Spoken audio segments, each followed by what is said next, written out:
여러분들 결정 많이 하시죠? 오늘 아침에도 교회를 갈까 말까. 사람이 살아가면서 특별히 중요한 결정을 내려야 될 순간이 많이 있어요. 그 중에서 우리가 인생을 살아오면서 가만 보면 첫 번째 내가 선택하는 중요한 결정이 아마 고등학교 3학년 학생들이 어느 대학에 무슨 과를 할까, 대학 진학에 대한 결정. 그러고 나서 졸업하고 나면 이제 내가 어느 직장을 갈까, 참 중요해요. 그 순간의 결정이 그 사람의 인생을 많이 이렇게 좌우하는 것 같아요. 그렇게 해서 제일 중요한 결정 중에 하나가 이제 인생의 배우자를 누굴 만날 것인가 하는 결정인 것 같아요. 근데 이거는 이제 개인적으로 우리가 어떠한 결정을 하고 어떠한 인생의 선택의 기로에 서는가, 그런 것들이에요. 근데 그러한 중요한 결정할 때 여러분들 누구하고 의논하세요? 많은 분들이 이제 가족들하고 의논해요. 아니면 나와 가장 친한 친구와 의논하죠.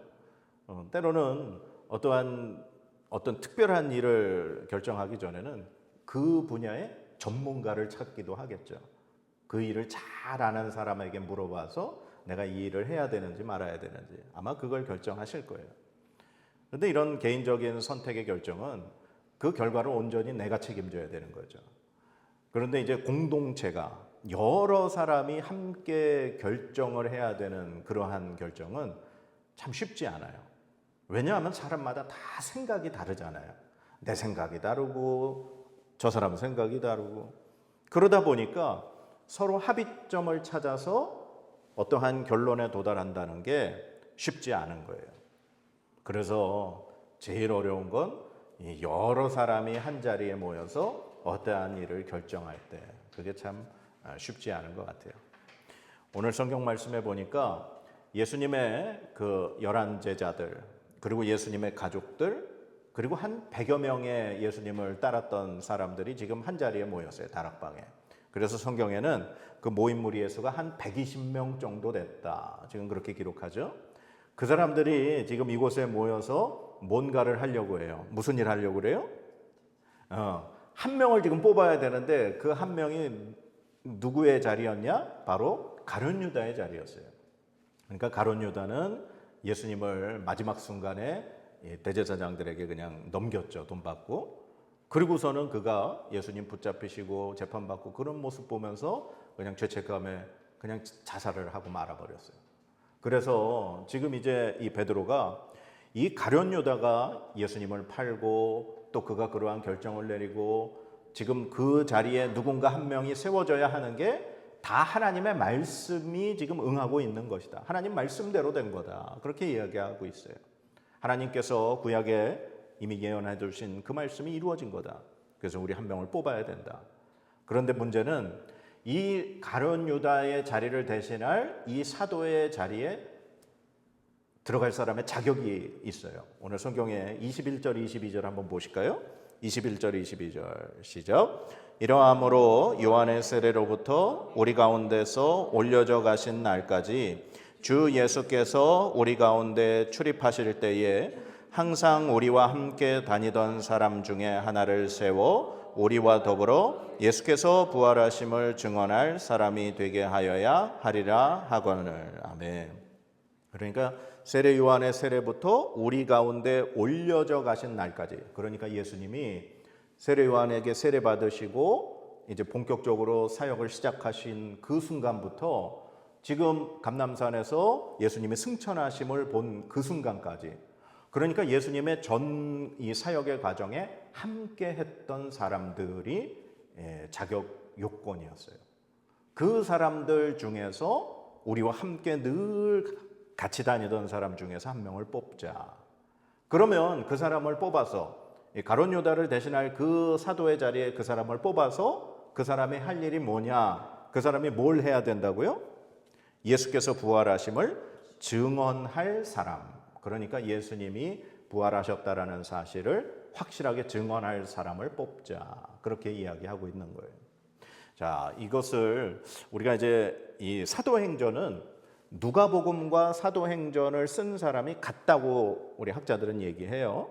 그래서 누가복음에는 예수님의 그 사역에 대해서, 예수님 살아계심에 대해서 쭉 예수님이 말씀하셨던 것에 대해서 가르쳤고, 그 다음에 이제 예수님 부활하시고 승천하신 이후에 이제 제자들, 사도들을 통해서 성령 하나님이 역사하셔서 교회가 전파되는, 그것이 기록된 게 사도행전이에요. 그러면 이 누가복음에서 예수님이 그 12명의 사도를 세우신 그 장면을 한번 봐야 되거든요. 우리 누가복음 6장 한번 찾아보실래요? 앞에 몇 장 넘기셔서 누가복음 6장. 누가복음 6장 12절 13절. 제가 가진 성경이 신약성경 98페이지네요. 신약성경 98페이지. 누가복음 6장 6장 12절 13절. 신약성경 누가복음 6장 12절 13절. 12, 13절 우리 같이 한번 읽어보겠습니다. 시작. 이때에 예수께서 기도하시러 산으로 가사 밤이 새도록 하나님께 기도하시고 밝음에 그 제자들을 부르사 그 중에서 12를 택하여 사도라 칭하셨으니. 아멘.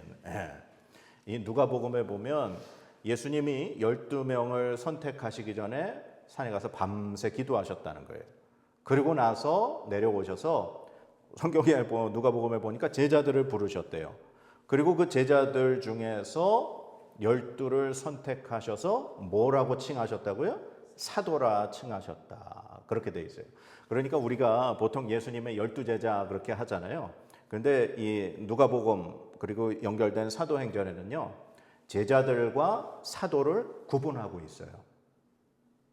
그러니까 예수님을 처음부터 쭉 같이 따랐던 사람들, 무리들이 있었는데 그 사람들을 제자라고 불렀던 거예요. 그리고 누가복음 6장에 예수님이 그 제자들 중에서 기도하시고 12명에게 특별히 사도라는 이 직책을 주시고 그 12명을 뽑으셨다는 거예요.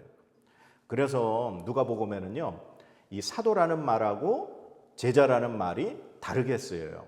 그래서 예수님을 따르는 사람들, 제자들이 한 37번이 사용이 되는데 이 사도, 12명을 특별히 지칭하는 사도라는 말이 6번 쓰여요. 그러니까 이 사도와 제자들은 어떻게 보면 좀 다른 사람들이라는 거죠. 이 헬라어 원어에도 제자들, 제자라고 하는 이 마데테스라는 말의 뜻이 어떤 선생님에게 배우는 사람, 학생, 그런 의미가 있어요. 그러니까 누군가를 배우는 사람이 제자라는 뜻이에요. 그런데 예수님이 그 사도, 12명을 세운 사도라는 이 말은 아포스톨로스라는 헬라어인데, 이 말의 뜻은 어떠한 특정한 사명이나 임무를 띠고 파견된 사람, 즉 대리인을 뜻하는 말이에요. 그러니까 사도들은 예수님의 대리인인 거예요. 그리고 제자들은 예수님의 가르침을 따르는 사람들. 그렇게 다른 거예요. 그런데 예수님이 12명이라고 하는 특별한 사도들을 세웠잖아요. 그런데 그 중에 한 사람인 가룟 유다가 자기 자리를 버리고 갔으니 이 베드로 생각에는 그 한 자리를 반드시 채워서 예수님께서 자기들을 그 사도로 세우신 그 일을 완성해가고 싶었나 봐요. 그래서 지금 그 빈자리를 채우는 투표를 시작하게 된 거죠. 자, 그래서 다시 우리 본문으로 돌아오면, 자, 아까 그 자격 요건 중에 예수님의 그 모든 그 세례 요한의 그 세례부터 하늘로 승천하신 것까지 모든 예수님의 과정을 같이 따라다니면서 보았던 그 제자들 중에서, 늘 사도들과 함께 했던 그 제자들 중에서 누구를 뽑을 것인가 했더니 지금 후보가 몇 명이 나왔어요? 2명이 나왔어요.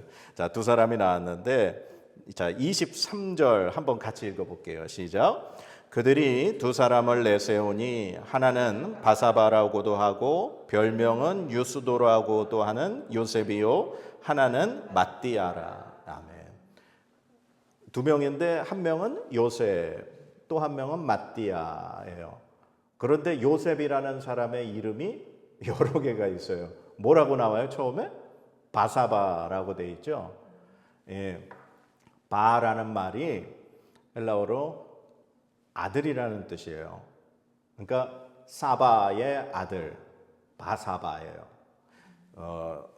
빌립보 가이사랴에서 예수님이 제자들한테 사람들이 날 누구라 부르느냐, 누구라 그러냐. 그때 베드로가 그랬잖아요. 주는 그리스도시요 살아계신 하나님의 아들이십니다. 그랬더니 예수님이 베드로한테 바요나 시모나 그랬잖아요.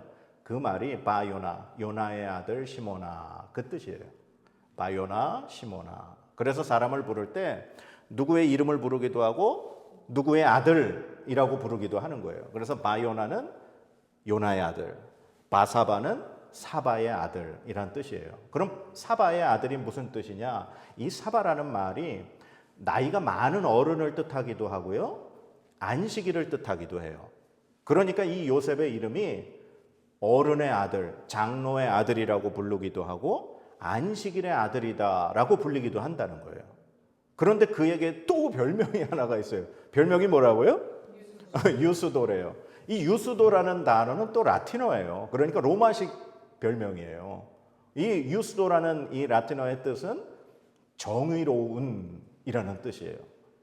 그러니까 이 요셉이라는 사람은 안식일의 아들이라고 불리기도 하고 장로의 아들이라는 뜻도 가지고 있으면서 정의로운 사람이라는 별명이 제 정의의 사도야 뭐 그런 뜻인 거예요.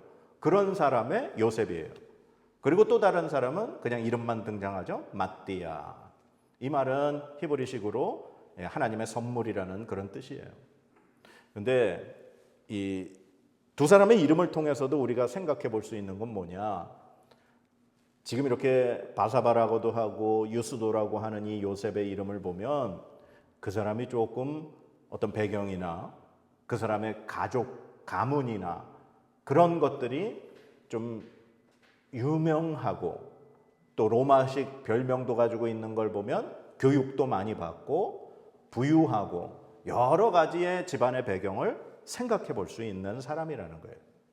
그러니까 교회에서 지금 쉽게 얘기하면 장로 투표를 해야 되는데 굉장히 배경이 좋고 집안도 좋고 가진 것도 많고 뭐 유학도 갔다 오고 뭐 하여튼 그런 사람과 그냥 단지 이름만 하나 등장하는 사람이 지금 투표의 후보자로 등장한 거예요.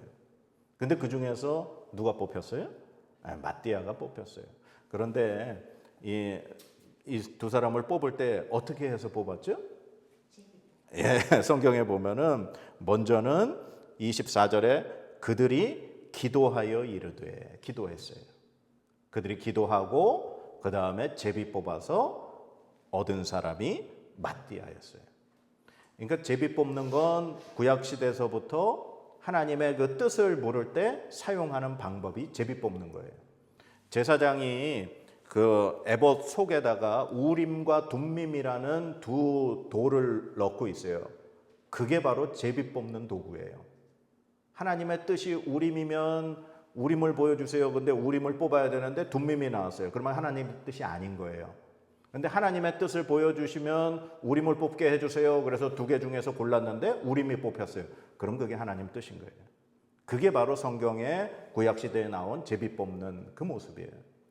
두 사람 중에 기도하고 제비 뽑았더니 마띠아가 뽑혔다는 거예요. 그런데 문제는 이 사람 뽑히고 나서 성경에 그 어떤 잡음이 떠는 기록이 안 나와요. 그러니까 교회가 점점 다 안정이 되고 평안하게 이루어졌다는 거예요. 오늘날 교회에서 제일 큰 문제 생길 때가 언제인지 아시죠? 투표할 때. 누군가 일꾼을 뽑을 때. 그리고 만약에 교회에 목사님의 자리가 없어서 목사님을 세워야 되는데 후보들이 여러 명 오잖아요. 그 중에서 누구 세울 거냐.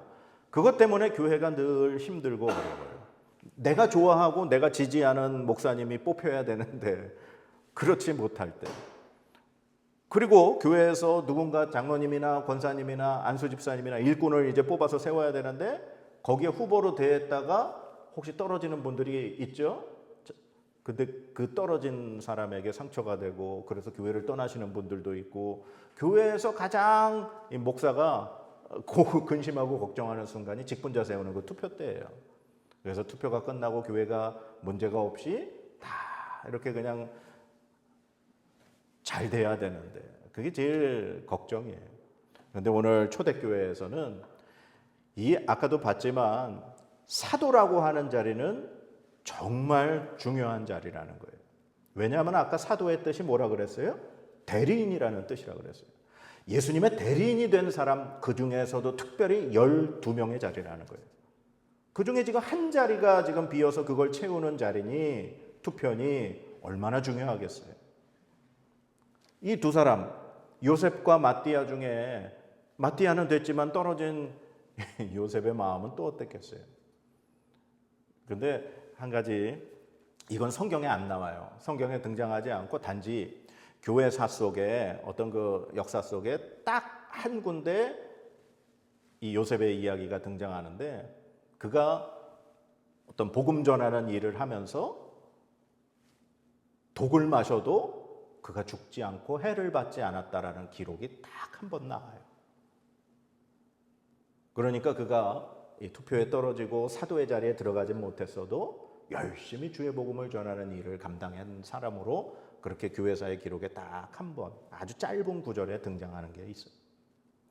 이런 걸 보면서 우리가 뭔가를 이렇게 투표를 하고 어떤 자리에 내가 들어가야 되느냐 아니면 떨어지게 되느냐, 교회에서 누구를 내가 이렇게 원하고 내가 이렇게 좋아하는 사람이 돼야 되냐 말아야 되냐, 이러한 것들 때문에 우리가 하나님의 교회 공동체에서 갈등이 많이 일어나는데, 우리가 어떠한 그러한 특별한 중요한 결정을 하기 전에 우리가 해야 될 게 뭘 것 같으세요? 오늘 말씀 보니까 기도해야 되는 거예요. 교회에서는 특별히 늘 중요한 결정을 하기 전에는 반드시 기도해야 돼요. 그럼 왜 기도해야 될까요? 기도해야 하나님의 뜻이 무엇인지를 알 수 있기 때문에 그래요. 기도하지 않으면요, 다 내 뜻대로 하려고 그래요. 기도하지 않으면요, 내가 하고 싶은 대로 하려고 해요. 기도해야 하나님의 뜻대로 하나님의 교회가 하나님이 기뻐하시고 원하시는 곳으로, 방향으로 갈 수 있기 때문에 그래요. 하나님이 구약시대에 왕을 첫 번째 세웠는데 사울 왕이었죠. 그런데 사울 왕이 하나님 보시기에 영 잘못했어요. 그래서 두 번째 왕을 이제 하나님이 사무엘을 통해 세우려고 하셔요. 그래서 이새의 집에 보내셨어요. 이새에게는 8명의 아들이 있었어요. 첫째 아들을 봤는데 너무 멋있고 잘생기고, 사무엘이 봤을 때 야, 저 사람이 왕이 될 아들이구나. 근데 하나님 사무엘한테 이 말씀하셨어요. 여호와께서 사무엘에게 이르시되 그의 용모와 키를 보지 말라. 내가 이미 그를 버렸노라. 내가 보는 것은 사람과 같지 아니하니 사람은 외모를 보거니와 나 여호와는 중심을 보느니라 하시더라. 아멘. 그래서 결국 다윗이 왕으로 기름 부음을 받게 되는 거예요. 하나님은요, 사람을 봤을 때 겉을 보시지 않고 중심을 보신다 그랬어요. 그런데 우리들은 어때요? 그 사람의 외모, 배경, 그 사람이 가진 모든 것들, 여러 가지들을 고려하고 그런 것들이 눈에 자꾸 들어와요. 그런데 교회에서는 절대로 인간적인 것이 눈에 들어오면 안 되고 그것이 힘이 되어서는 안 됩니다. 교회에서는 첫 번째가 하나님의 뜻이고 그 일을 진행하는 데 있어서 반드시 해야 될 것은 기도인 줄 믿습니다. 그래서 우리 사랑하는 이야기가 있는 교회, 우리 교회에서 어떠한 결정을 할 때 우리는 먼저 반드시 함께 기도해야 될 줄 믿습니다. 지금 2장에 성령 하나님의 임재가 있으니까 아직 제자들에게는, 이 사도들에게는 성령 하나님이 임재하시기 전이라는 거예요. 그런데 그들이 어떻게 하나님의 뜻을 결정했어요? 기도했기 때문에. 그래서 우리가 기도해야 하나님의 뜻을 알 수 있어요. 자, 그러면 교회의 어떤 중요한 결정뿐만 아니라 여러분의 인생에 있어서 중요한 결정을 할 때 여러분들 그럼 이제 어떻게 하셔야 되겠어요? 기도하셔야 돼요. 중요한 결정을 내리기 전에 사람을 찾아가서 사람에게 물어보고 의논하기 전에 반드시 하나님의 뜻을 구하세요. 하나님 앞에 기도하세요. 그러면 하나님이 여러분의 그 중요한 선택에 함께 하시고 하나님이 기뻐하시는 길로 인도하실 줄로 믿습니다. 그래서 우리는 힘을 보지 말고 사람을 보지 말고 배경을 보지 말고 하나님이 과연 기뻐하시는 일인가 아닌가? 내가 이 일을 통해서 어떻게 하나님의 영광을 나타내게 할 것인가? 우리가 살아가는 이것을 통해서 내가 정말 주님과 함께 살아가는 그 길인가? 늘 그것을 고민하고 하나님 앞에 기도하며 여러분의 중요한 결정을 내리실 수 있기를 주님의 이름으로 축복합니다. 그래서 늘 성령 하나님의 인도하심을 따라 여러분이 순간순간 하나님 주시는 지혜로 정말 아름답고 선한 결정을 내리실 수 있기를 축복합니다. 네, 기도하실까요? 하나님 감사합니다. 오늘 가룟 유다의 자리를 대신해서 세울 그 사도의 자리를 선택하는 일의 말씀을 우리가 나눕니다. 하나님, 사람의 배경을 보지 않고 그 사람의 힘을 보지 않고 그 사람의 권력을 보지 않고 기도함으로 하나님의 뜻을 구한 이 초대교회의 모습을 통해 우리가 귀한 깨달음을 얻습니다. 하나님, 우리가 이 세상 살아가면서 중요한 결정의 순간 우리가 고민하지 말고 사람을 의지하지 말고 오직 하나님 앞에 기도함으로 우리가 결정하게 하여 주시옵소서. 성령 하나님, 우리와 함께 하심으로 우리에게 지혜를 주셔서 우리가 정말 주님의 뜻에 합당한 결정을 내릴 수 있도록 은혜 베풀어 주시옵소서. 그래서 우리가 실수하지 아니하게 도와주시고 잡음이 없게 도와주시옵시고 오직 하나님의 선한 길을 따라 인도함 받는 주의 자녀 되도록 삼아 주시옵소서. 감사드리며 예수 그리스도의 이름으로 간절히 기도드립니다. 아멘.